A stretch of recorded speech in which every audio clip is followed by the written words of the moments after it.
வணக்கம், அனைவருக்கும் இனிய தீபாவளி நல்வாழ்த்துக்கள்.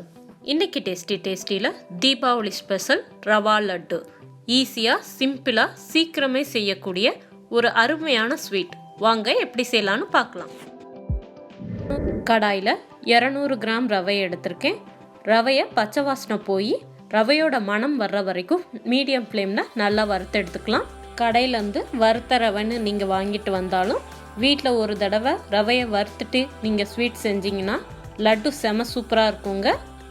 ரவை நல்லா வறுபட்டுருச்சு. இப்போ இந்த ரவையை நம்ம ஒரு தட்டில் நல்லா பரப்பி ஆற விடலாம். ரவை நல்லா ஆறின பிறகு மிக்சியில் கொஞ்சம் நைஸாக பொடியாக்கிட்டு வந்துடலாம். இந்த மாதிரி நம்ம மிக்சியில் பொடியாக்குனாதான் ரவை லட்டு வாயில் போட்ட உடனே கரையுங்க. நான் ஒரு ஆளாக்கு ரவை எடுத்திருக்கேன். அதே ஆளாக்கு நான் சுகர் எடுத்துக்க போகிறேன். சுகரை மிக்சியில் நல்லா பொடியாக்கிட்டு ரவையோட ஆட் பண்ணிக்கலாம். ஒரு கரண்டியால் ரவையும் சுகரும் நல்லா மிக்ஸ் ஆகிற அளவுக்கு கலந்து விட்டுக்கலாம். கடாயில் 3 டேபிள் ஸ்பூன் நெய் ஆட் பண்ணிக்கிறேன். நெய் சூடான பிறகு நம்ம உடச்ச முந்திரி பருப்பு 3 டேபிள் ஸ்பூன் ஆட் பண்ணிக்கிறேன். உங்களுக்கு கிஸ்மிஸ் வேணும்னா நீங்கள் அதையும் ஆட் பண்ணிக்கலாம். முந்திரி பருப்பு லைட்டாக பொன்னிறமாயிருச்சு. இப்போ நம்ம இதை இறக்கிடலாம்.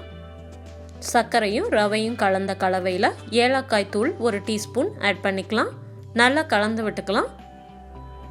நெக்ஸ்ட்டு நம்ம முந்திரி பருப்பையும் நெய்யையும் இளஞ்சூட்டோட நம்ம மாவில் சேர்க்க போகிறோம். சூடு கொஞ்சம் கை பொறுக்கிற அளவு இருக்கணுங்க. கொஞ்சம் கொஞ்சமாக நெய்யை ஊற்றி நெய்யும் மாவும் நல்லா கலக்கிற வரைக்கும் கலந்து விட்டுக்குங்க. முதல்ல ரொம்ப சூடாக இருக்கிறதுனால ஒரு ஸ்பூனால் நல்லா கலந்து விட்டுக்கிறேன்.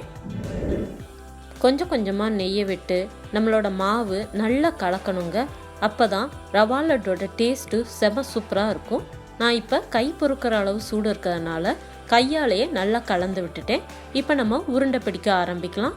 நம்மளுக்கு எந்த சைஸ் ரவா லட்டு வேணுமோ அந்த சைஸில் மாவு எடுத்து நல்லா அழுத்தி பிடிச்சி உருண்டை பிடிக்கணும். அப்போ தான் ரவா லட்டு உடையாமல் இருக்கும். இன்னொன்று, நம்ம மிக்சியில் ரவையும் சர்க்கரையும் பொடியாக்கி இந்த ரவா லட்டு செய்கிறதுனால நம்மளுக்கு வாயில் சாப்பிடும்போது ரவை தனியாக சர்க்கரை தனியாக தெரியாது. நம்மளோட லட்டு வாயில் போட்ட உடனே கரையுங்க. பார்த்தீங்களா, நம்மளோட ரவா லட்டு சூப்பராக வந்திருக்கு. சூப்பரான தீபாவளி ஸ்பெஷல் ரவா லட்டு ரெடி. நீங்களும் வீட்டில் செஞ்சு பார்த்துட்டு எப்படி இருக்குன்னு கமெண்ட் பண்ணுங்கள், லைக் பண்ணுங்கள். அப்படியே நம்மளுடைய டேஸ்டி சேனலுக்கு சப்ஸ்கிரைப் பண்ணுங்கள். நன்றி.